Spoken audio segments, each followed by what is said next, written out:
കേരളത്തിലെ ഇടതുപക്ഷ ഒരു കാലത്ത് യുദ്ധവിരുദ്ധ മുന്നേറ്റങ്ങൾക്ക് നേതൃത്വപരമായി പങ്കുവഹിച്ചിട്ട് ഇടതുപക്ഷ പാർട്ടികൾ ഭരിക്കുന്ന ഒരു സംസ്ഥാനത്ത് ഈ യുദ്ധവിരുദ്ധ റാലി നടത്തുന്ന ആളുകൾക്കെതിരെ കൊലവിളിയായിട്ട് വലിയൊരു സംഘടനകൾ സഞ്ചരിക്കുകയും ചെയ്തപ്പോൾ യുദ്ധവിരുദ്ധ പ്രസ്ഥാനത്തിലെ ആളുകൾ അറസ്റ്റ് ചെയ്ത് ഡിറ്റെയിൻ ചെയ്യുന്ന അവസ്ഥ കേരളത്തിൽ നടന്നു.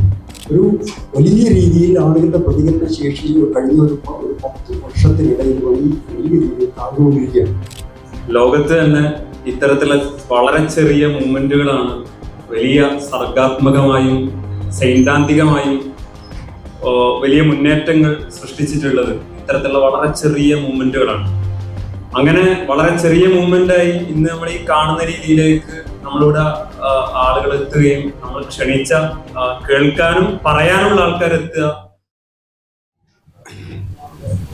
വളരെ കൊതിപ്പിക്കുന്ന ഒരു ലാളിത്യം വീഡിയോസിയോടുകൂടി ഇവിടെ ഉദ്ഘാടന പ്രസംഗം പരാതി അതിനുശേഷം ഏറ്റവും വരണ്ട ഒരു വിഷയത്തിന്മേലെ വരണ്ട രീതിയിൽ സംസാരിക്കുന്നത് ഏകദേശം ബുദ്ധിമുട്ടുള്ള കാര്യമാണ്. എങ്കിലും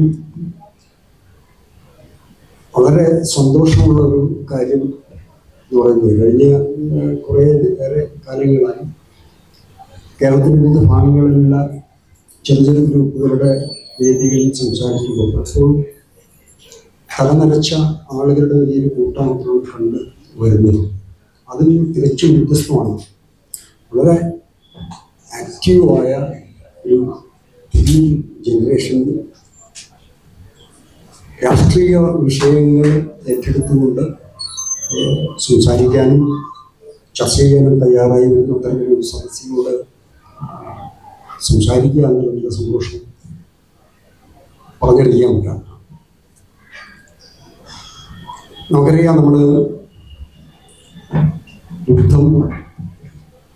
യുദ്ധത്തിൻ്റെ എതിരായിട്ടുള്ള പ്രതിഷേധങ്ങൾ ഇവയൊക്കെ താരതമ്യേന യുദ്ധം വളരെ സ്വാഭാവികമാവുകയും യുദ്ധത്തിനെതിരായി നടക്കുന്ന പ്രതിഷേധങ്ങൾ അസാധാരണമാം വിധം കുറയുകയും ചെയ്യുന്ന ഒരു പശ്ചാത്തലത്തിലാണ് നമ്മൾ ജീവിക്കുന്നത്. ഒരുപക്ഷെ നാം നേരിട്ട് എനിക്ക് വലിയ അത്ഭുതം ഉണ്ടായൊരു കാര്യം എന്ന് പറയുന്നത്, യുദ്ധം പലപ്പോഴും ആളുകൾ പറയുന്നൊരു കാര്യം, വിഷയങ്ങൾ ഏതെങ്കിലും ഉക്രൈനിൽ നടക്കുന്ന യുദ്ധം നമ്മളിവിടെ എന്തിനാണ് ചെയ്യുന്നത്, നമ്മൾ നേരിട്ട് ബാധിക്കുകയാണെങ്കിൽ ആളുകൾ അത്തരം വിഷയങ്ങൾ ഇടപെടും, പ്രതിഷേധങ്ങൾ ഉയരുന്നൊക്കെയുള്ള ഒരു ധാരണ ഉണ്ടാകുന്നുണ്ട്. പക്ഷേ ഗൾഫ് ഈ പലസ്തീനെതിരായിട്ടുള്ള യുദ്ധം നടന്ന ഒരു ഘട്ടത്തിൽ കേരളത്തിൻ്റെ ഏതാണ്ട് ഒരു 10-30 ലക്ഷം ആളുകൾ താമസിക്കുന്ന ഗൾഫ് റീജിയനിൽ വലിയ രീതിയിൽ ഷെല്ലാക്രമണങ്ങൾ നടന്നപ്പോൾ അത് നേരിട്ട് ബാധിക്കുന്നത് എന്തായാലും ഒരു 25 ലക്ഷം ആളുകളുടെ നേർക്ക് നേരെയുള്ള ബന്ധുക്കളായിട്ടുള്ള ഒരു 3-4 പേര് ഓരോ കുടുംബത്തിലും വെച്ച് നോക്കിക്കഴിഞ്ഞാൽ ഏതാണ്ട് 1 കോടി ആളുകളെ നേരിട്ട് ബാധിക്കുന്ന ഒരു വിഷയം നടന്നിട്ട് കൂടി കേരളത്തിലൊരു യുദ്ധവിരുദ്ധ മുന്നേറ്റം ഉണ്ടായിട്ടില്ല എന്നുള്ളത് വലിയ ഞെട്ടിപ്പിക്കുന്ന ഒരു കാര്യമായിട്ട് എനിക്ക് തോന്നിയിട്ടുണ്ട്. കാരണം ഇത് നമ്മുടെ ബന്ധുക്കൾ തന്നെയാണ് അവിടെയുള്ളത്, നമ്മുടെ സഹോദരിമാരും. പക്ഷേ കേരളം വളരെ നിശബ്ദമായത് നോക്കുന്നു. അതുപോലെ തന്നെ ഈ ഇന്ത്യ-പാകിസ്ഥാൻ യുദ്ധം നടന്നപ്പോഴും കേരളത്തിലെ ഇടതുപക്ഷ ഒരു കാലത്ത് യുദ്ധവിരുദ്ധ മുന്നേറ്റങ്ങൾക്ക് നേതൃത്വപരമായി പങ്കുവഹിച്ചിട്ട് ഇടതുപക്ഷ പാർട്ടികൾ ഭരിക്കുന്ന ഒരു സംസ്ഥാനത്ത് വളരെ ചുരുങ്ങിയ ആളുകൾ ഒരു തരത്തിലും ഒരു ട്രാഫിക് പ്രശ്നങ്ങൾ ഉണ്ടാക്കാത്ത അത്രയും വളരെ ചെറിയൊരു കൂട്ടം ആളുകൾ യുദ്ധത്തിനെതിരായ നിലപാടെടുത്തുന്ന ഒരു പ്രകടനം നടത്തി. അതേസമയത്ത് ഈ യുദ്ധവിരുദ്ധ റാലി നടത്തുന്ന ആളുകൾക്കെതിരെ കൊലവിളിയായിട്ട് വലിയൊരു സംഘടനകൾ സഞ്ചരിക്കുകയും ചെയ്തപ്പോൾ യുദ്ധവിരുദ്ധ പ്രസ്ഥാനത്തിലെ ആളുകൾ അറസ്റ്റ് ചെയ്ത് ഡിറ്റെയിൻ ചെയ്യുന്ന അവസ്ഥ കേരളത്തിൽ നടന്നു. ഇതാണ് ഇന്നത്തെ ഒരു അവസ്ഥ. ഒരു വലിയ രീതിയിൽ ആളുകളുടെ പ്രതികരണ ശേഷി കഴിഞ്ഞ ഒരു 10 വർഷത്തിനിടയിൽ വലിയ രീതിയിൽ താഴ്ന്നുകൊണ്ടിരിക്കുകയാണ്. നമുക്കറിയാം 2012-13 വർഷം പെട്ടെന്ന് നോക്കാൻ പറ്റില്ല. നിർഭയ എന്നുള്ള ഒരു വിഷയത്തിന്റെ പേര് ഈ രാജ്യം മുഴുവൻ ഏതാണ്ട് സ്തംഭിക്കുകയും ആളുകൾ തെരുവിൽ വിളക്ക് കത്തിച്ചിട്ടും ദീപം കത്തിച്ചിട്ടൊക്കെ വലിയ പ്രതിഷേധങ്ങൾ ഒരു പെൺകുട്ടിയുടെ ഇതുമായി ബന്ധപ്പെട്ടുകൊണ്ട് നടന്ന ആ രാജ്യത്ത് 500-ലധികം ആളുകൾ, 500-ലധികം സ്ത്രീകൾ, പെൺകുട്ടികൾ ഒരു മത സ്ഥാപനത്തിന് ചേർന്ന് കൊല്ല ചെയ്യപ്പെട്ടു എന്നറിഞ്ഞിട്ട് ഒരക്ഷരം ഉരിയാടാതെ ഒരു പൊളിറ്റിക്കൽ പാർട്ടികളോ ഒരു സംഘടനകളോ ഒന്ന് നിവർന്നു നിന്ന് ഒരു വാക്ക് പോലും പറയാനാവാത്ത രീതിയിൽ ഷണ്ഡീകരിക്കപ്പെട്ട ഒരു സമൂഹമായി നമ്മൾ മാറിയിരിക്കുന്നത് വളരെ ഞെട്ടലോടുകൂടിയാണ് ഞാൻ ഇതിനെ കാണുന്നത്. പലപ്പോഴും നമുക്കിത് ഒരു തരത്തിലും അതിനുള്ള നമ്മുടെ പ്രതികരണം നഷ്ടപ്പെട്ട് കഴിഞ്ഞിരിക്കുന്നു എന്നുള്ള ഒരവസ്ഥയിലേക്ക്, വളരെ നിരാശകരമായ ഒരവസ്ഥയിൽ നിന്നാണ് ഇങ്ങനെ ഒരു കൂടിച്ചേരലുകൾ സംഘടിപ്പിക്കുകയും അതിനകത്ത് വലിയ രീതിയിൽ ഒരു യുവ ജനങ്ങളിൽ പങ്കാളിത്തം ഉണ്ടാവുകയും ചെയ്യുന്നത് വലിയ പ്രതീക്ഷകൾക്ക് വളരുന്ന ഒരു കാര്യമാണ്. ഞാൻ ഇവിടെ സംസാരിക്കാൻ ഏറ്റവും വിഷയം എന്ന് പറയുന്ന യുദ്ധസമ്പദ് വ്യവസ്ഥയും ആഗോള രാഷ്ട്രീയവും എന്നുള്ള കാര്യം. നമുക്കറിയാം ഇവിടെ കൂടിയിരിക്കുന്ന ആളുകൾ ഇത്തരം വിഷയത്തിൽ ഇത്തരം രാഷ്ട്രീയ വിഷയങ്ങളോട് വലിയ രീതിയിൽ എൻഗേജ് ചെയ്യുന്ന ആളുകൾ തന്നെയാണ്. അതുകൊണ്ട് തന്നെ വളരെ അതിന് പറ്റുന്ന ചില കാര്യങ്ങൾ വളരെ കുറഞ്ഞ സമയത്തുള്ള വളരെ പെരിഫറലായിട്ട് പറയാനേ സാധിക്കും. തീർച്ചയായിട്ടും തുടർന്നുള്ള ഒരു സംവാദങ്ങൾക്ക് സാധ്യമായ ഒരു പശ്ചാത്തലം ഇടുക എന്നുള്ളത് മാത്രമാണ് അതിനകത്ത് എനിക്ക് ചെയ്യാനുള്ള കാര്യം. നമ്മൾ വളരെ രസകരമായ ഒരു കാലഘട്ടത്തിലാണ് നമ്മൾ പോയിക്കൊണ്ടിരിക്കുന്നത്. പക്ഷേ ഇവിടെ ഇരിക്കുന്നവരിൽ ഒരു ചെറിയ വിഭാഗം ആളുകൾക്ക് ഇതിലറിയാം, 80-90കളിൽ ഈ ആഗോളവൽക്കരണത്തിന് അനുകൂലമായ ഒരു അന്തരീക്ഷം ഉണ്ടാക്കുകയും അതിനെതിരായി അതിശക്തമായ വാദങ്ങൾ അന്നത്തെ ഇടതുപക്ഷ രാഷ്ട്രീയ സംഘടനകൾ, അതുപോലെ തന്നെ സോഷ്യലിസ്റ്റുകൾ, ചെറു ജനാധിപത്യ സംഘടനകൾ, ഇവരൊക്കെ തന്നെയും ഇതിനെതിരായിട്ട് വലിയ ഫ്രീ സ്വതന്ത്ര വ്യാപാരത്തിനും ഈ സർക്കാരിൻ്റെ പൊതു സംവിധാനങ്ങളിലെ കയ്യൂലികളെ പറ്റി വലിയ വാദങ്ങൾ ഉന്നയിച്ചു. അന്നത്തെ ലേഖനങ്ങളും അച്ചടിച്ച ചെറിയ ലേഖനങ്ങളിലൂടെ കടന്നുപോയി കഴിഞ്ഞാൽ ആ ആർഗ്യുമെന്റുകൾ വളരെ രസകരമായ രീതിയിൽ ഇന്ന് ആരാണോ ഈ ഗ്ലോബലൈസേഷൻ അന്ന് നടപ്പിലാക്കാൻ ശ്രമിച്ചത് അതേ ആളുകൾ അന്ന് ഇടതുപക്ഷ പ്രസ്ഥാനങ്ങളോ ആളുകളോ പറഞ്ഞ അതേ കാര്യങ്ങൾ ഇന്ന് ഇവർ പറയുന്നു എന്നുള്ളതാണ്. പോസ്റ്റ് ഗ്ലോബലൈസേഷൻ എന്ന് പറയുന്ന ഒരു കാലത്തിനകത്ത് നമുക്കറിയാം വലിയ രീതിയിൽ ലോകത്തിൽ ഭൗതികമായ വികസനത്തിന് വലിയ മാറ്റങ്ങൾ ഉണ്ടായിരുന്നു. ഈ മാറ്റങ്ങളോടൊപ്പം തന്നെ ലോകത്തിൻ്റെ മറുഭാഗത്ത് സാമ്പത്തികമായിട്ടുള്ള വലിയ അസമത്വത്തിൻ്റെ കാഴ്ചകൾ നമ്മൾ കാണുന്നുണ്ട്. പട്ടിണി മരണങ്ങൾക്കോ ഇതിനൊന്നും ഒരു കുറവും സംഭവിച്ചിട്ടില്ല. അതേസമയത്ത് ഒരുപക്ഷെ 2000-ന് മുന്നേ അല്ലെങ്കിൽ 90കളിൽ ഉണ്ടായി വന്നതിനേക്കാളും വലിയ രീതിയിൽ മൂലധനത്തിൻ്റെ സമ്പത്തിൻ്റെ കേന്ദ്രീകരണം ചെറിയ ഗ്രൂപ്പുകളിലേക്ക് അല്ലെങ്കിൽ വെളിയിലെണ്ണാവുന്ന വൻകിട ബിസിനസ് ഹൗസുകളിലേക്ക് കുഞ്ഞുകൂടുന്ന മറ്റൊരു കാഴ്ചയും നമ്മൾ കാണുന്നു. അപ്പോൾ ഈ ഒരു സന്ദർഭത്തിൽ വീണ്ടും ഒരു നമുക്കറിയാം മുതലാളിത്തം ഓരോ ഘട്ടത്തിലും പലതരത്തിലുള്ള പ്രതിസന്ധികൾ നേരിടുന്നു. ആ പ്രതിസന്ധികളെ മറികടക്കാൻ ആവശ്യമായിട്ടുള്ള ഓരോ പരിഹാര പരിപാടികൾ കൊണ്ടുവരുന്നു. ഇതിലൂടെ ഓരോ തവണയും ഓരോ കാലത്തും ഈ പ്രതിസന്ധി പരിഹാരങ്ങളിലൂടെ അത് മുന്നോട്ട് പോകുന്നു. പക്ഷെ അതിനൊക്കെയും വില കൊടുക്കേണ്ടി വരുന്നത് ഏറ്റവും അടിത്തട്ടിലുള്ള സാധാരണ മനുഷ്യരുടെ ഏറ്റവും ഉപജീവന മാർഗങ്ങൾ, അവരുടെ ഏറ്റവും അടിത്തട്ടിലുള്ള സ്വാതന്ത്ര്യം, അവർക്ക് തൊഴിൽ ചെയ്യാനുള്ള അവകാശം തുടങ്ങി പല കാര്യങ്ങളിലും അവർക്ക് കോംപ്രമൈസ് ചെയ്യേണ്ടി വരുന്നു. അവർക്ക് അതിനുള്ള അവകാശം നഷ്ടപ്പെടുന്നു എന്നുള്ളതാണ് ഇതിനുള്ള ഒരു വസ്തുത. ഈ ഒരു പ്രതിസന്ധിയുടെ ഒരു ഘട്ടത്തിൽ ഇപ്പോൾ ആഗോള മുതലാളിത്തം ചെയ്തുകൊണ്ടിരിക്കുന്ന ഒരു പ്രധാന കാര്യം എന്ന് പറയുന്നത് ഡീ ഗ്ലോബലൈസേഷൻ എന്ന് പറയുന്ന ഒരു പദ്ധതിയിലാണ്. നേരത്തെ എന്താണോ പറഞ്ഞിരിക്കുന്നത്, സ്വതന്ത്ര വ്യാപാരം പോലുള്ള സംഗതികളെ അതിന് തടയിട്ടുകൊണ്ട് വ്യാപാര മേഖലയിൽ പുതിയ താരിഫുകൾ ഏർപ്പെടുത്തുന്നു. താരിഫുകൾ ദേശീയ തലത്തിലുള്ള നിയന്ത്രണങ്ങൾ, സർക്കാരുകളുടെ നിയന്ത്രണങ്ങളൊക്കെ ഒഴിവാക്കിക്കൊണ്ട് ഗ്ലോബലൈസേഷൻ നടപ്പിലാക്കാൻ പദ്ധതിയിട്ട് അത് നടപ്പിലാക്കി അതേ ഗവൺമെന്റുകൾ ആഗോള മുതലാളിത്തത്തിൽ നിന്ന് താരിഫുകൾ ഏർപ്പെടുത്തുകയും ദേശീയ മൂലധനത്തിന്റെ വലിയ രീതിയിലുള്ള വളർച്ചയ്ക്ക് ഇടവരുന്ന രീതിയിലുള്ള പ്രൊട്ടക്ഷനിസം എന്ന് പറയുന്ന സംരക്ഷണവാദ നയങ്ങൾ കൊണ്ടുവരികയും ചെയ്യുന്ന ഒരു അവസ്ഥ നമ്മൾ കാണുന്നു. അപ്പോൾ ഇവിടെയാണ് അതിനോട് ചേർന്നുകൊണ്ടുള്ള പലതരത്തിലുള്ള ഒരു യുദ്ധങ്ങൾ ഉണ്ടാക്കുന്നു. യുദ്ധത്തിനോട് ചേർന്നുകൊണ്ടുള്ള പുതിയ നയ സമീപനങ്ങൾ, പുതിയ രീതിയിലുള്ള ഉത്പാദന സംവിധാനങ്ങളൊക്കെ തന്നെയും ഇതിനോടൊപ്പം കടന്നു വരുന്നു. ഇതിൻ്റെ ഈ പോസ്റ്റ് ഗ്ലോബലൈസേഷൻ ക്രൈസിസിനെ കുറിച്ച് വിശദമായിട്ട് പറയുന്നുണ്ട്. ഇതിനൊരു ഏതാണ്ട് നമ്മളൊരു 200 വർഷം മുന്നേ ഒരു ഫ്രഞ്ച് എക്കണോമിസ്റ്റിന് ആയിട്ടുള്ള ഫ്രീഡ്രിഷ് ബെസ്റ്റാൻറ്റി എന്ന് പറയുന്ന ഒരു ആള് വളരെ ഒരു എക്കണോമിക് തിയറിറ്റീഷ്യനാണ്. ആളുകൾക്ക് വളരെ ലളിതമായി മനസ്സിലാക്കാവുന്ന രീതിയിൽ വളരെ എന്താ പറയുക ഒരു പാരബിൾസ്, ചെറു കഥകളുടെ രീതിയിലുള്ള എക്കണോമിക് തിയറികൾ എങ്ങനെയാണ് മുതലാളിത്തം ഒരു ക്രൈസിസിനെയും മറികടക്കുന്നത് എന്നുള്ളതിന് ഒരു ഉദാഹരണമായിട്ട് അദ്ദേഹം പറയുന്നത്. നീണ്ട വലിയ പലതരത്തിലുള്ള കഥകൾ കാര്യങ്ങളൊക്കെയാണ് പറഞ്ഞത്. ഇതിൽ ഒരു എണ്ണം എന്ന് പറയുന്നത് ഈ അതിന് ഇംഗ്ലീഷിൽ ബ്രോക്കൺ വിൻഡോ ഫാലസി എന്ന് പറയുന്നത്, അതായത് ഉടഞ്ഞ ജാലക ഭ്രമം.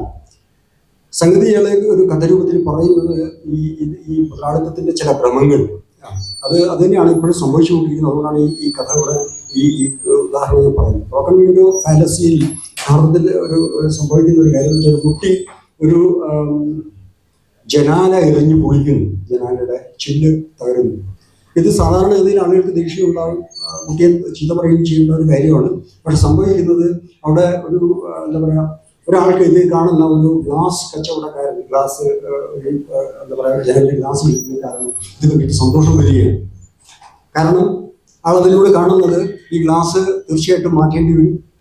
അത് മാറ്റണമെങ്കിൽ അയാളുടെ ഗ്ലാസ് വാങ്ങിക്കുമ്പോൾ അതിന്റെ കച്ചവടം നടക്കും. ആ കച്ചവടത്തിലൂടെ ഉണ്ടാകുന്ന ലാഭം, പിന്നെ ആശാരി ഉണ്ടാവും, ആശാരിക്ക് തുടങ്ങി ഒരു ഗ്ലാസ്, തകർന്ന ഗ്ലാസ് ആ എക്കണോമിയിലും മനുഷ്യന്റെ ജീവിതത്തിൽ ഉണ്ടാകുന്ന മാറ്റങ്ങൾ എന്ന് പറയുന്ന ഒരു സാധനത്തെ അവരുടെ ഇത് ചെയ്യണം. ഇതിനാണ് ഇതൊരു ഫാലസിയാണ് എന്നുള്ളതാണ് ആൾ പറയാൻ ശ്രമിക്കുന്നത്. ഇതൊരു ഭ്രമമാണ്. പക്ഷെ മുതലാളിത്തം നിരന്തരമായി ചെയ്തുകൊണ്ടിരിക്കുന്ന ഇത്തരത്തിലുള്ള സൊല്യൂഷനിലൂടെയാണ് എന്നുള്ളതാണ് ഇതിനകത്തുള്ള പ്രധാനപ്പെട്ട കാര്യം. ഇത് നമുക്ക് ഇപ്പോഴും ഇവിടെ ഈ എന്താ പറയുക ഇത് 1800-ലാണ് നോറുകളുടെ മധ്യത്തിലാണ് ഈ ഫ്രീഡ്രിഷ് ബെസ്റ്റാൻറ്റി ഈ ഒരു തിയറി പറയുന്ന ഈ ഒരു കഥ എഴുതുന്നെങ്കിലും ഏതാണ്ട് 200-225 വർഷത്തിന് ശേഷം നമുക്കിത് യാഥാർത്ഥ്യമായിട്ട് വരും. എല്ലാ തരത്തിലുമുള്ള ഗവൺമെന്റുകൾ അവരുടെ പ്രതിസന്ധി പരിഹാരത്തിന്റെ ഭാഗമായി യുദ്ധങ്ങൾ സൃഷ്ടിക്കുന്നു. യുദ്ധത്തിലൂടെ പുതിയ രീതിയിലുള്ള മാനുഫാക്ചറിങ് ഇൻഡസ്ട്രിയെ, പ്രത്യേകിച്ചും ഡിഫൻസ് മേഖലയുള്ള ഇൻഡസ്ട്രി അത് എന്താ പറയുക പ്രൊമോട്ട് ചെയ്യുന്നു, വലിയ രീതിയിലുള്ള പർച്ചേസിങ് നടത്തുന്നു. ഇങ്ങനെ ഒരു എക്കണോമിയിൽ ചലനാത്മകത സൃഷ്ടിക്കുന്നു എന്നുള്ള ഒരു അവസ്ഥ നമുക്ക് നമ്മുടെ എന്തോ ഒരു എക്കണോമിയിൽ എന്തോ സംഭവിക്കുന്നു. ഇത് നമുക്കറിയാം. ഇപ്പം ഇന്ത്യ പാകിസ്ഥാനുമായിട്ടുള്ള യുദ്ധത്തിന് ശേഷം അപ്പോൾ എന്തിനാണ് ആ യുദ്ധം? സാധാരണ നമുക്ക് ഏതൊരു യുദ്ധത്തിനും ഒരു പർപ്പസ് ഉണ്ടായിരിക്കും. നമുക്ക് ഇപ്പൊ ഇന്ത്യയും പാകിസ്ഥാനുമായിട്ടുള്ള യുദ്ധത്തിൽ ഒന്നുകിൽ പാകിസ്ഥാനെ നമ്മൾ പരാജയപ്പെടുത്തുക എന്നുള്ള ലക്ഷ്യം ഉണ്ടായിരിക്കും, അല്ലെങ്കിൽ പാകിസ്ഥാൻ കൈയടക്കി വച്ചിരിക്കുന്ന ഈ കാശ്മീരിന്റെ മേഖലകളെ വിമോചിപ്പിക്കുക എന്നുള്ള ലക്ഷ്യം ഉണ്ടായിരിക്കണം. അല്ലെങ്കിൽ ഈ ബലൂചിസ്ഥാൻ പോലുള്ള പ്രദേശങ്ങളിൽ ജനാധിപത്യ ഇതിനോടുള്ള ഒരു എന്താ പറയുക ഐക്യപ്പെട്ടുകൊണ്ട് ആ ഒരു സ്ഥലത്ത് വിമോചിക്കാൻ. പക്ഷെ ഇവിടെ ഈ പറയുന്ന 2-3 ദിവസം യുദ്ധത്തിൽ അങ്ങനെയുള്ള ഒരു തരത്തിലുള്ള ലക്ഷ്യങ്ങളുമില്ലാതെ ഒരു യുദ്ധം നടത്തുകയും അതിന് തൊട്ടടുത്ത സമയത്ത് തന്നെ ഇന്ത്യ ഗവൺമെന്റ് ഈ ഓപ്പറേഷൻ സിന്ദൂർ പിൻവാങ്ങുന്നു. എന്തിനു യുദ്ധം ചെയ്ത് ആർക്കും അറിയാതിരിക്കെ അവരതിൽ നിന്ന് പിൻവാങ്ങും. അതിന് ട്രംപിന്റെ അവകാശവാദങ്ങളൊക്കെ തന്നെ അവിടെ കിടക്കുന്നു. തൊട്ടടുത്ത ദിവസം തന്നെ അല്ലെങ്കിൽ ഏതാണ്ട് ഒരാഴ്ചകൾക്കുള്ളിൽ 1 ലക്ഷം കോടി രൂപയുടെ ഡിഫൻസ് പ്രതിരോധ വസ്തുക്കൾ ആയുധങ്ങൾ വാങ്ങാനുള്ള ഒരു പ്രത്യേക ബജറ്റ് നീക്കിയിരിപ്പ് നടത്തുന്നു. ഇത് തീർച്ചയായിട്ടും ചെല്ലുന്നത് നമുക്കറിയാം അംബാനി പോലുള്ള ഈ ഇപ്പം എന്താ പറയുക ആഗോള ഫ്രോഡെന്ന് നമ്മുടെ തന്നെ സ്റ്റേറ്റ് ബാങ്ക് രേഖപ്പെടുത്തിയ ലിഖിത രൂപത്തിൽ രേഖപ്പെടുത്തിയ അനിൽ അംബാനിയുടെയൊക്കെ റിലയൻസ് ഡിഫൻസ് പോലുള്ള സ്ഥാപനത്തിലേക്കാണ് അതിൻ്റെ എന്താ പറയുക കോൺട്രാക്റ്റ് കടന്നിരിക്കുന്നത്. 1,05,000 കോടി രൂപയാണ് ഈ പറയുന്ന 10ഓളം മിലിറ്ററി ആയുധങ്ങൾ സംഘടനത്തിലേക്ക് നീക്കി വെച്ചത്. ഇത് ഒരു പ്രത്യേക സമയത്തുള്ള ഒരു കാര്യമാണ്. പക്ഷെ 2024-25 കാലയളവിൽ മാത്രം നമ്മുടെ മിലിറ്ററി ബജറ്റ് എന്ന് പറയുന്നത് ഏതാണ്ട് 6.8 ട്രില്യൺ രൂപയാണ്. ട്രില്യൺ എന്ന് പറഞ്ഞാൽ 1,00,000 കോടിയാണ് ട്രില്യൺ രൂപ. അതായത് ഇത് ഓരോ തവണയും നമ്മൾ ഇങ്ങനെ കൂട്ടിക്കൊണ്ടിരിക്കുകയാണ്.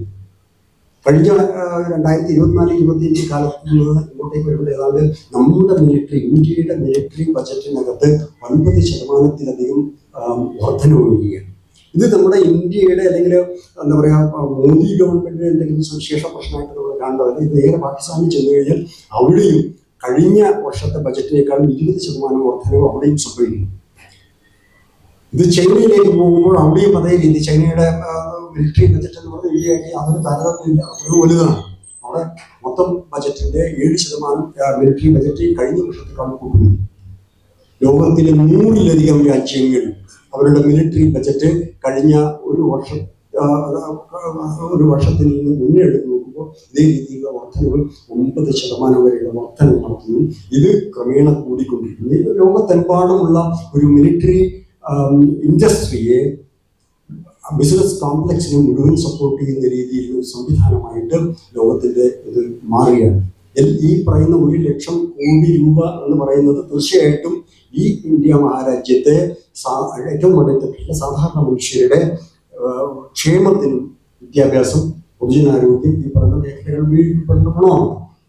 പക്ഷെ അതിന് ആ രീതിയിലൊരു ക്ഷേമ അതിനകത്ത് നിന്നും വെൽഫെയർ ഇതിൽ നിന്നും വാർഫെയർ എക്കണോമിയിലേക്ക് ഇതിങ്ങനെ പതുക്കെ കടന്നു പോകുന്നു എന്നുള്ളതാണ്. ഇതിനെ ഒരിക്കലും ചോദ്യം ചെയ്യാൻ പറ്റാത്ത രീതിയിൽ അതിനകത്ത് ദേശസ്നേഹത്തിന്റെ ഒക്കെ കഥകൾ ചേർത്ത് നമ്മളൊരു യുദ്ധത്തിനെതിരായിട്ടുള്ള ഒരു പോസ്റ്റ് ഇട്ട് കഴിഞ്ഞാൽ നീ പാകിസ്ഥാൻ പക്ഷപാതിയാണ്, നീ ഇന്ത്യ വിരോധിയാണ് എന്നൊക്കെയുള്ള ഞാൻ ഈ കഴിഞ്ഞ ദിവസം ഒരു ട്വിറ്ററിനകത്ത് ഒരു പാകിസ്ഥാൻ അവിടുത്തെ ഒരു വളരെ പ്രധാനപ്പെട്ട പേര് ആളുടെ ട്വിറ്റർ നോക്കിയാണ്. ആളുടെ ഈ പുതിയ പ്രത്യേകിച്ചും അമേരിക്കയുമായിട്ടുള്ള പാകിസ്ഥാൻ ഒരു ഓയിൽ പദ്ധതി ആരംഭിക്കാൻ പോകുന്ന പുതിയ ഓയിൽ ഫീൽഡിൽ കണ്ടെത്താൻ പോകുന്നു എന്നുള്ള ഒരു ഇതിനെ കളിയാക്കിക്കൊണ്ട് അങ്ങനെ ഒരു വലിയ ഓയിൽ ടാങ്കിനെ ഇത് ചെയ്തുകൊണ്ടുള്ള ഒരു സാന്നിധ്യമാണ്.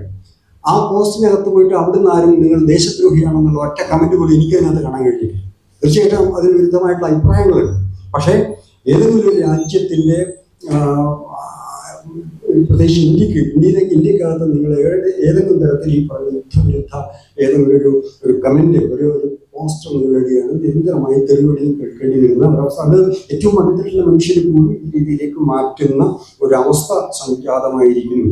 ഞാൻ വീണ്ടും ഈ യുദ്ധ എക്കണോമിയുടെ ഒരു ഇതിനകത്ത് കിടക്കുകയാണെങ്കിൽ ഈ നമുക്കറിയാം ഇത്രയധികം എന്താ പറയുക ദരിദ്രർ താമസിക്കുന്ന ഒരു പ്രദേശത്ത് അത് പാകിസ്ഥാനായാലും ഇന്ത്യ ആയാലും വലിയ വ്യത്യാസമില്ല. പക്ഷെ നമുക്ക് നമ്മുടെ ആണവ ആയുധങ്ങൾ കൊണ്ടുകൂട്ടുന്നതിനകത്തോ നമുക്ക് നമ്മുടെ എന്താ പറയുക മറ്റ് മിലിറ്ററി എക്യുപ്മെന്റ്സോ കൊണ്ടുകൂട്ടുന്നതിനകത്തോ യാതൊരുവിധ പ്രശ്നങ്ങളോ ചോദ്യം ചെയ്യലുകളോ ഇല്ല എന്നുള്ളതാണ്.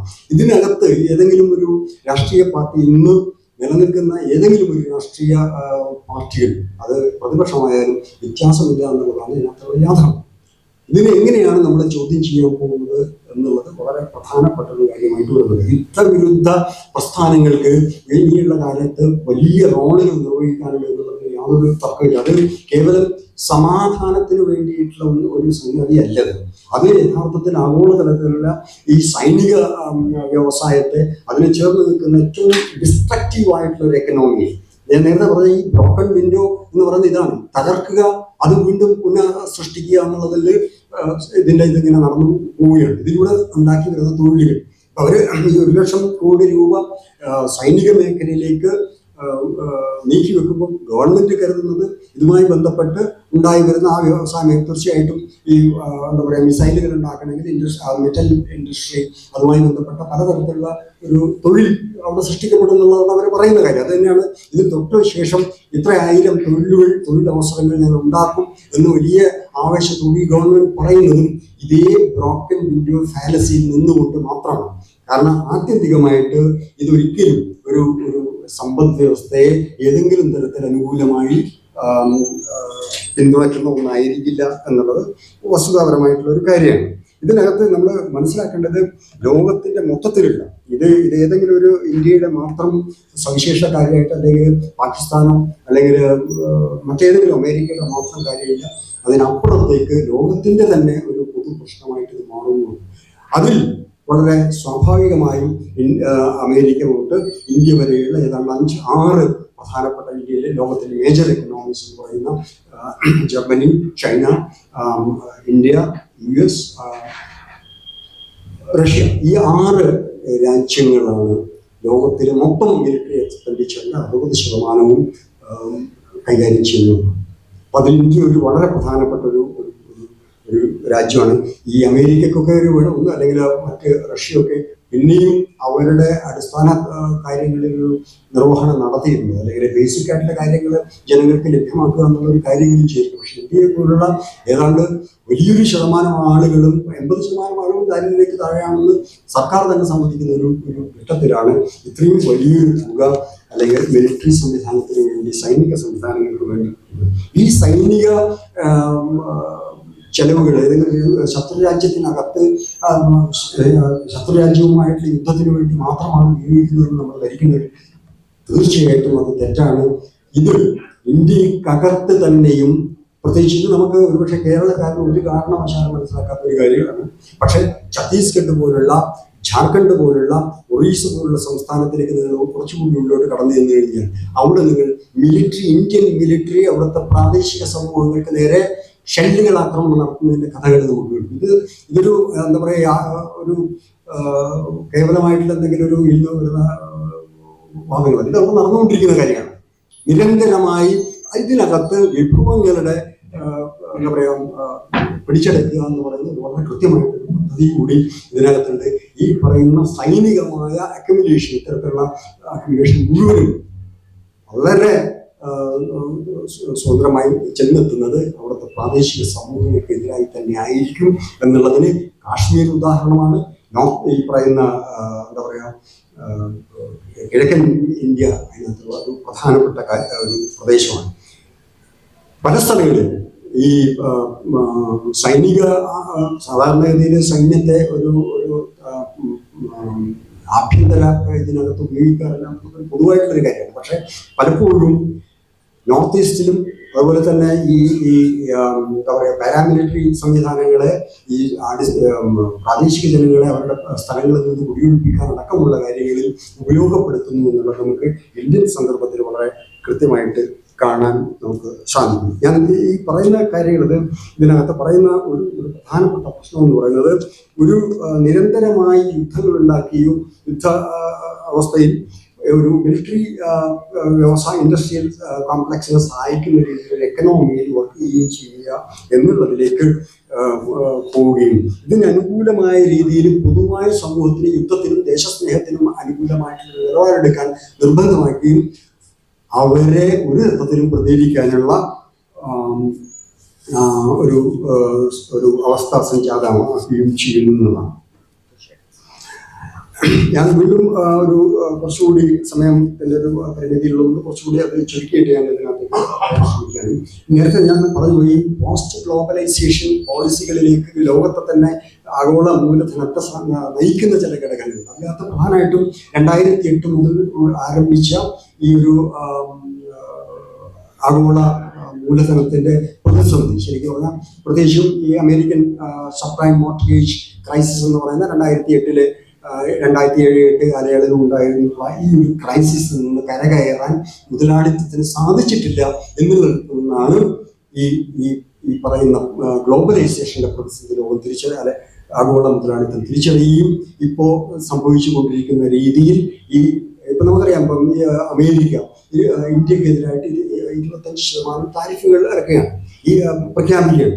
മുമ്പ് താരിഫുകളും ഈ പറയുന്ന പ്രൊട്ടക്ഷനിസ്റ്റ് നിയമങ്ങളും പോളിസികളും ആണ് സ്വതന്ത്ര വ്യാപാരത്തിന് എതിർ നിൽക്കുന്ന സംഗതികളെന്ന് പറഞ്ഞ അതേ ആളുകൾ ഈ വലിയ താരിഫുകൾ നിശ്ചയിക്കുകയാണ്. ഈ താരിഫുകൾ യഥാർത്ഥ താരിഫുകളെ കുറിച്ചിട്ട് നേരത്തെ ഞാൻ പറഞ്ഞ ബെസ്റ്റ് പറയുന്നുണ്ട്. ഈ നെഗറ്റീവ് റെയിൽ റോഡ് എന്നുള്ള ഒരു കഥയുണ്ട്. ഇതേ രീതിയിൽ തന്നെ എങ്ങനെയാണ് ഈ ഇത്തര റെയിൽ റോഡുകൾ എന്ന് പറയുന്ന സാധാരണ നമുക്കറിയാം, പ്രത്യേകിച്ച് ഈ പറയുന്ന ട്രാൻസ്പോർട്ടേഷൻ വലിയ രീതിയിലുള്ള ചരക്കുകളുടെ ഉള്ള സുഗമമായ സഞ്ചാരത്തിന് വേണ്ടിയാണ്. പക്ഷേ നെഗറ്റീവ് റെയിൽ റോഡ് എന്ന് പറയുന്നത് അങ്ങനത്തെ താരിഫുകൾ ഏർപ്പെടുത്തിയിട്ട് സ്വതന്ത്ര വ്യാപാരത്തെ തടയുക എന്ന് പറയുന്ന ഒരു സംവിധാനം. ഈ സാധനമാണ് പിന്നീട് വീണ്ടും നമ്മുടെ മുന്നിലേക്ക് വരുന്നത്. ഗവൺമെന്റുകൾ വ്യാപാരത്തിൽ ഇടപെടരുത് എന്ന് പറഞ്ഞ ഗ്ലോബലൈസേഷൻ വക്താക്കളാണ് ഇന്ന് അമേരിക്ക ഇപ്പൊ ചെയ്തുകൊണ്ടിരിക്കുന്നതാണ്.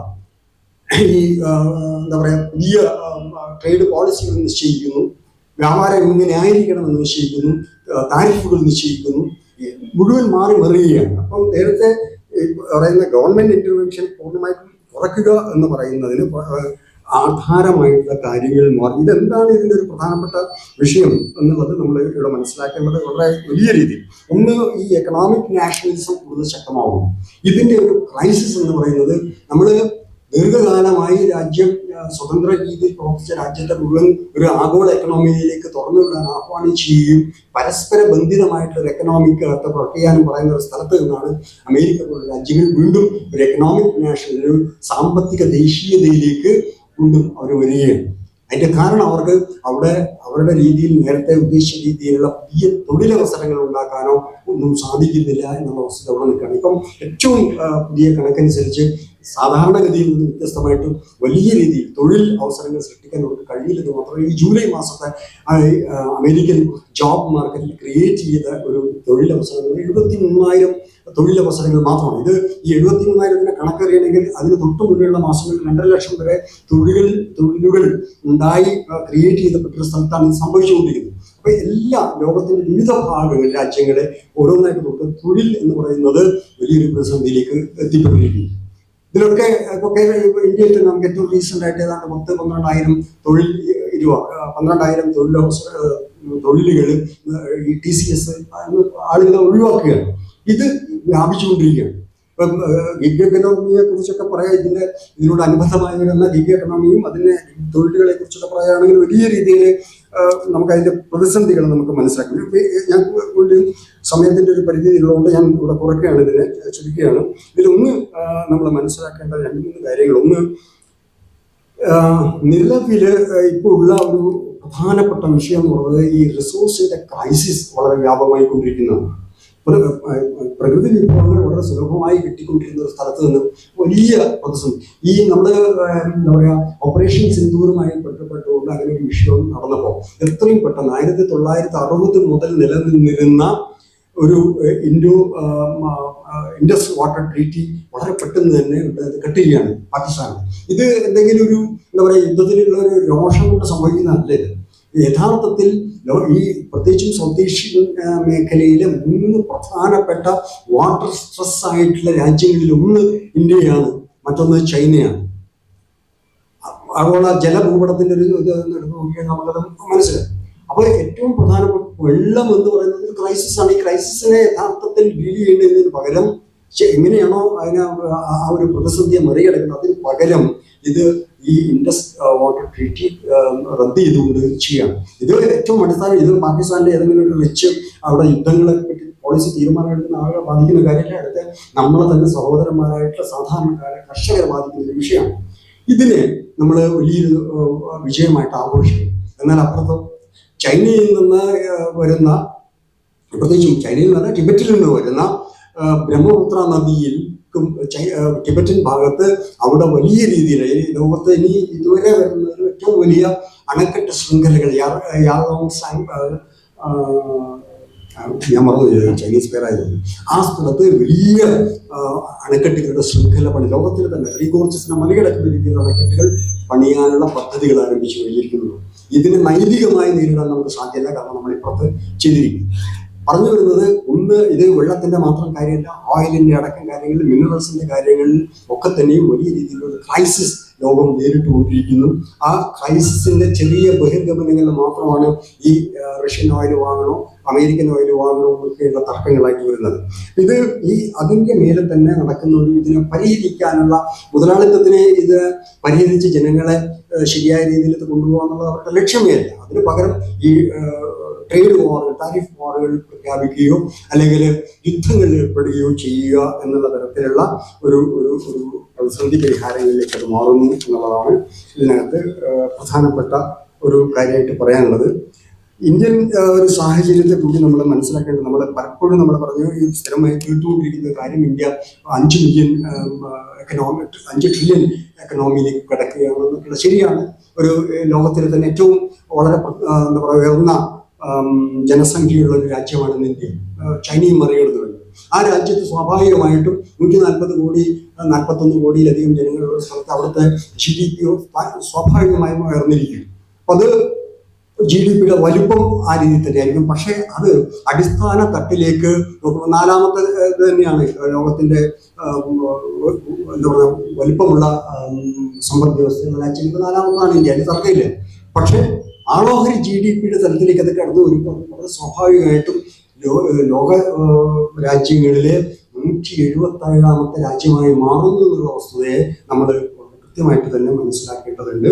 ഈ അടുത്ത ദിവസം ഒരു നാഗ്പൂർ ബേസ്ഡ് ആയിട്ടുള്ള ഒരു ഗവേഷകൻ ആള് ഈ ഗിഗ് വർക്ക്, പ്രത്യേകിച്ചും ഈ ഫുഡ് ഡെലിവറി ഇതിനകത്ത് ആള് വർക്ക് ചെയ്തതിനെ കുറിച്ചിട്ടൊരു എനിക്ക് തോന്നുന്നു 1 വർഷം ആള് ഈ റിസർച്ചിന്റെ ഭാഗമായിട്ട് ആ ജോലി ചെയ്തിട്ട് ആളെ ഇതിൻ്റെ ഒരു കാര്യം പറയുന്നത് എങ്ങനെയാണ്. ആളെ ആദ്യം തന്നെ ഒരു തൊഴിൽ നിയമങ്ങളും ഒരു ആപ്പിനകത്തേക്ക് ഒരു ഡൗൺലോഡ് ചെയ്ത് അതിനകത്ത് ആദ്യത്തെ 400 രൂപ അവരുടെ രജിസ്ട്രേഷൻ ഫീസായിട്ടും 2000 രൂപയുടെ കുപ്പായം ബാഗ് എന്നുള്ളതായിട്ടും കൊടുത്തു കഴിഞ്ഞാൽ നിങ്ങൾക്ക് അവരോട് ഒരിക്കലും പറയുന്നതാണ് ഒരിക്കൽ പോലും നിങ്ങളൊരു ഹെൽമെറ്റ് ഉപയോഗിക്കുന്നുണ്ടോ എന്നുള്ളത്, നിങ്ങൾക്കൊരു ലൈസൻസ് എന്താ പറയുക ഡ്രൈവിംഗ് ലൈസൻസ് ഉണ്ടോ, ഇങ്ങനെയുള്ള ബേസിക് ആയിട്ടുള്ള ഒരു കാര്യങ്ങളും ആലോചിക്കുന്നില്ലെന്ന് മാത്രമല്ല നിങ്ങളുടെ ഒരു തരത്തിലുള്ള തൊഴിൽ നിയമങ്ങളും അതിനകത്ത് ബാധകവുമല്ല. കാരണം നിങ്ങളൊരു തൊഴിലാളിയല്ല അവിടെ, നിങ്ങൾ അവിടെ ഈ ഇതിനകത്തുള്ള ഒരു പാർട്ട്ണർ മാത്രമായിട്ടാണ്. ഇത് മാറി വരുന്ന തൊഴിൽ സാഹചര്യം, അതിനനുസരിച്ചിട്ടുള്ളൊരു അന്തരീക്ഷം വ്യവസായ തൊഴിൽ മേഖലകളിലൊക്കെ ഉണ്ടാക്കി വരികയും വലിയൊരു എന്തോ സംഭവിക്കുകയാണെന്നുള്ള ധാരണ വളർത്തുകയും ചെയ്യും. എന്നിട്ട് ഈ ഇതേ പയ്യൻ പറയുന്ന 2ാമത്തെ കാര്യം ചെയ്താണ്ട് അയാൾക്ക് വരുന്ന ഹിഡൻ കോസ്റ്റുകൾ, അത് ഈ ഡെലിവറി ചെയ്യാൻ വേണ്ടി പോകുന്ന ട്രാഫിക് ഇതിനകത്തുള്ള വയലേഷൻ അടക്കം വരുന്ന അല്ലെങ്കിൽ ടയർ പഞ്ചറാവുന്ന അടക്കമുള്ള ചെലവുകൾ അയാളിങ്ങനെ കൂട്ടി പറഞ്ഞ് ഏതാണ്ട് 6500 രൂപ ആൾക്ക് ചെലവ് വരുന്ന ഒരു മാസം പെട്രോള് മുതലുള്ള പല ഇതും കൂട്ടിയിട്ട്. പെട്രോള് 5000 അയാളുടെ കണക്കനുസരിച്ച് 5000-ലധികം രൂപ പെട്രോളിന് ചെലവ് വരുന്നു. കാരണം ഒരു ഡെലിവറിക്ക് 20 രൂപയാണ് അദ്ദേഹത്തിന് കിട്ടുന്നത്. അങ്ങനെ ഒരു മാസത്തെ ആളുടെ വരുമാനം വെച്ച് ആളുടെ മാത്രം ഇത് കുറഞ്ഞിരിക്കാം ഏതാണ്ട് 14000 രൂപയാണ്. 14000 രൂപയിൽ നിന്ന് 6800 രൂപ ഇയാൾക്ക് ചെലവ് വരുന്നു. ബാക്കി ഏതാണ്ട് 10 മണിക്കൂറിലധികം വരുന്ന ഈ പറയുന്ന ഫുഡ് ഡെലിവറി ജോലി ചെയ്യുന്ന ഒരാൾക്ക് കിട്ടുന്ന വരുമാനം എത്രയാണെന്ന് നോക്കുക. 200 രൂപയിൽ താഴെയാണ് അതിൻ്റെ വരുമാനം. ഇതൊരു യാഥാർത്ഥ്യമാണ്. ഈ തൊഴിൽ മേഖലയിൽ വരുന്ന ഇത്തരത്തിലുള്ള മാറ്റങ്ങളെ, തൊഴിൽ നിയമങ്ങളെ തന്നെ പൂർണ്ണമായി ഒട്ടിമറിച്ചുകൊണ്ടുള്ള കാര്യം. ഇത് ഇവിടെ മാത്രമല്ല, ലോകത്തെമ്പാടും ഈ രീതിയിലുള്ള ഒരു തരത്തിലുള്ള തൊഴിൽ സുരക്ഷിതത്വങ്ങളോ തൊഴിൽ നിയമങ്ങളോ പാലിക്കാൻ അന്ന് ചോദ്യം ചെയ്യാൻ പോലും വരുന്നില്ല. ഒരു ട്രേഡ് യൂണിയനുകളും ഈ കാര്യം ചോദിക്കുന്നില്ല എന്നുള്ള ആളുകളുണ്ട് വലിയൊരു വസ്തു. പക്ഷേ ഈ ഗിഗ് എക്കണോമി ഉണ്ടാക്കി വരുന്ന ഒരു സാധനം എന്ന് പറയുന്നത് സാമ്പ്രദായിക ട്രേഡ് യൂണിയനുകളെ അതിൻ്റെ എല്ലാ തരത്തിലുള്ള ഇതിനും നിഷ്പ്രഭമാക്കുന്നു. അത് ഒന്നും പ്രവർത്തിക്കാത്ത അവസ്ഥയിലേക്ക് പോകുന്നു. അതിൻ്റെ ഒരു കേവല ഫെസിലിറ്റേറ്റർമാരായിട്ട് ഇവർ മാറുന്നതാണ്. തീർച്ചയായിട്ടും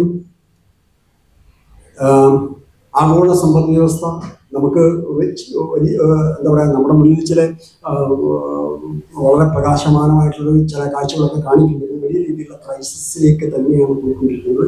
യുദ്ധം എന്ന് പറയുന്നത് ഇനി ഒരു കേവലമായിട്ടുള്ള ഒരു സംഭവമായിട്ടില്ല. ഏത് സമയത്തും പൊട്ടിപ്പുറപ്പെടാം.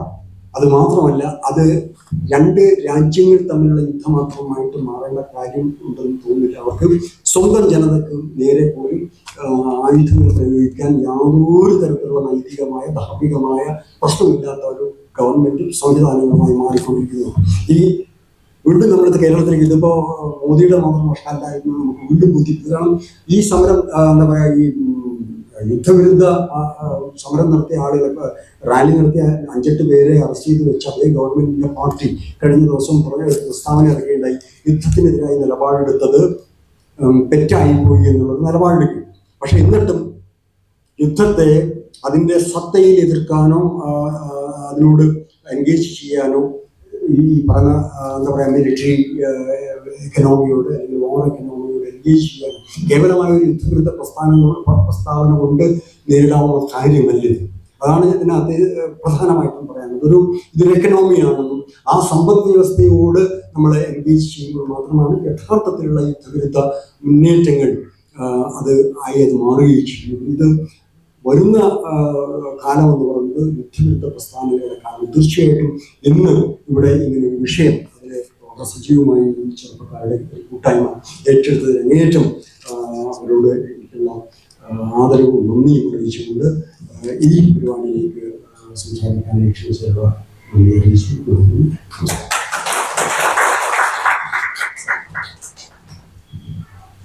അടുത്തതായി ഒരു 1-2 ചോദ്യങ്ങൾക്കുള്ള ഒരു അവസരമുണ്ട്. ആർക്കെങ്കിലും എന്തെങ്കിലും ഇന്ററാക്ട് ചെയ്യാൻ താല്പര്യം ഉണ്ടെങ്കിൽ പറയാം, ഇല്ലെങ്കിൽ നമുക്ക് നേരെ സിനിമയിലേക്ക് കടക്കാം.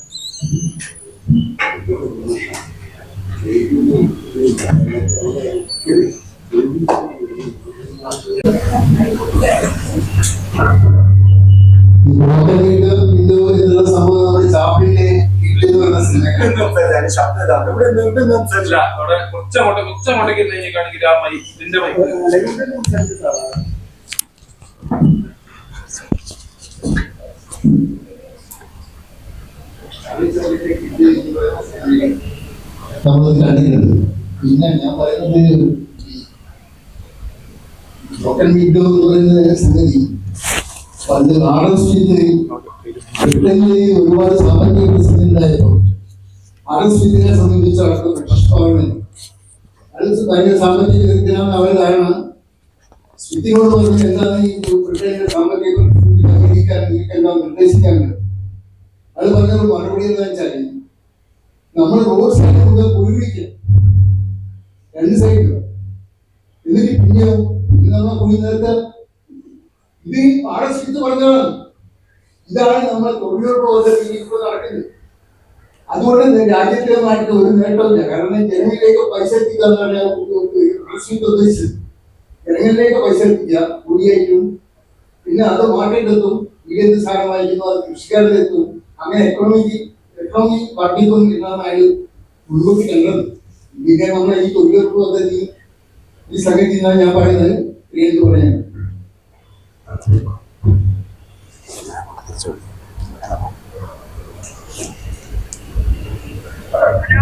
ഞാൻ അങ്ങോട്ട് തിരിച്ചു വിളിക്കാം.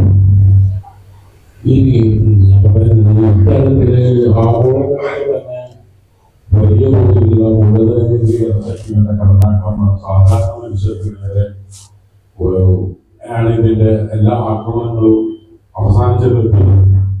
അങ്ങനെ ചെന്നെടുക്കുമ്പോൾ 40-കളിലൊക്കെ കണ്ടതുപോലെ എന്തുകൊണ്ടാണ് ലോകത്തെ ആകമാനം ഒരു ഇതിനെതിരായിട്ടുള്ള മൂവ്മെന്റ് രൂപപ്പെടാത്തത്?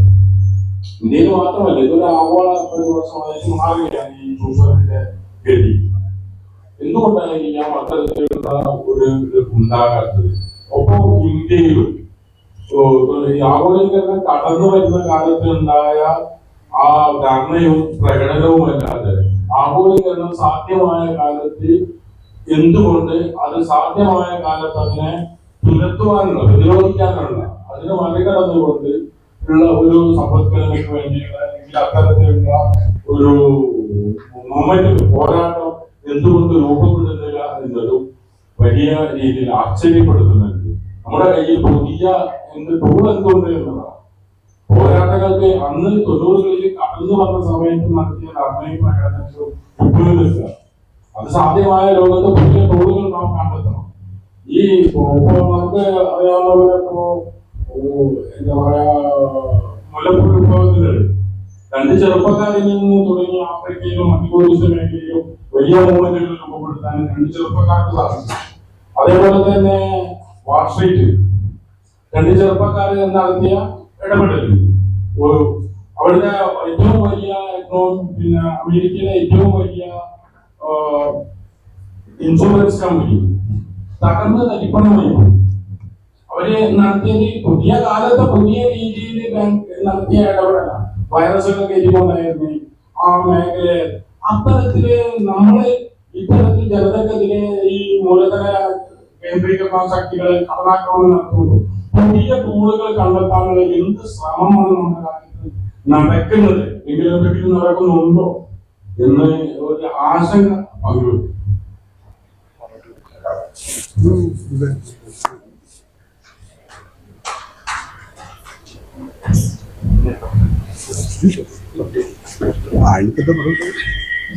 ഞാനിങ്ങനെ എനിക്കെന്റെ തന്നെ സൊല്യൂഷൻ ഒന്നുമില്ല. അപ്പോ അടുത്തായിട്ട് അതിനുശേഷം സിനിമ സ്ക്രീനിലേക്ക് പോകാം. നന്ദി പറയാൻ വേണ്ടിയിട്ട് സ്പീക്കർ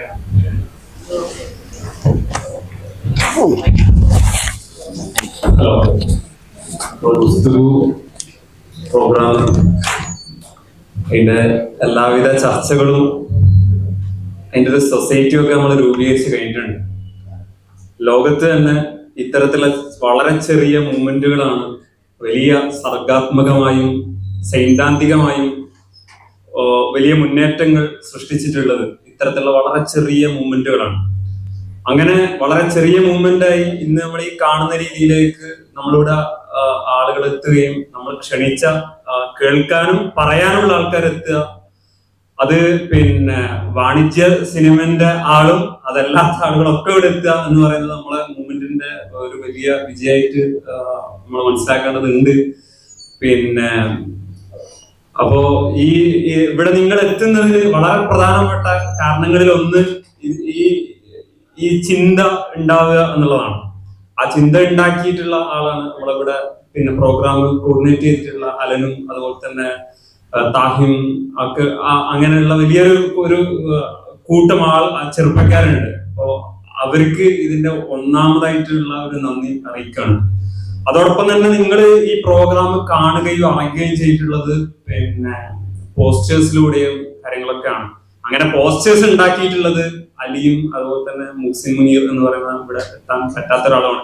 അപ്പോ അവർക്കും വളരെ പിന്നെ വിശാലമായ ഒരു നന്ദി അറിയിക്കുകയാണ്. പിന്നെ നമ്മളിവിടെ എത്തിയിട്ടുള്ള നമ്മളെ സഹദേവേട്ടൻ, അതുപോലെ തന്നെ ഈ പ്രോഗ്രാം ഉദ്ഘാടനം ചെയ്ത നമ്മളെ മുസ്ലിം. അപ്പോ ഇവിടെ എത്തിയിട്ടുള്ള ഈ കേട്ട വിലപ്പെട്ട സമയം ഇവിടെ ചെലവഴിച്ചിട്ടുള്ള നിങ്ങൾ ഓരോരുത്തർക്കും ഗുഫ്തുവിന്റെ പേരിൽ വളരെ ഹൃദയ വിശാലമായ നന്ദി അറിയിച്ചുകൊണ്ട് നിർത്തുന്നു.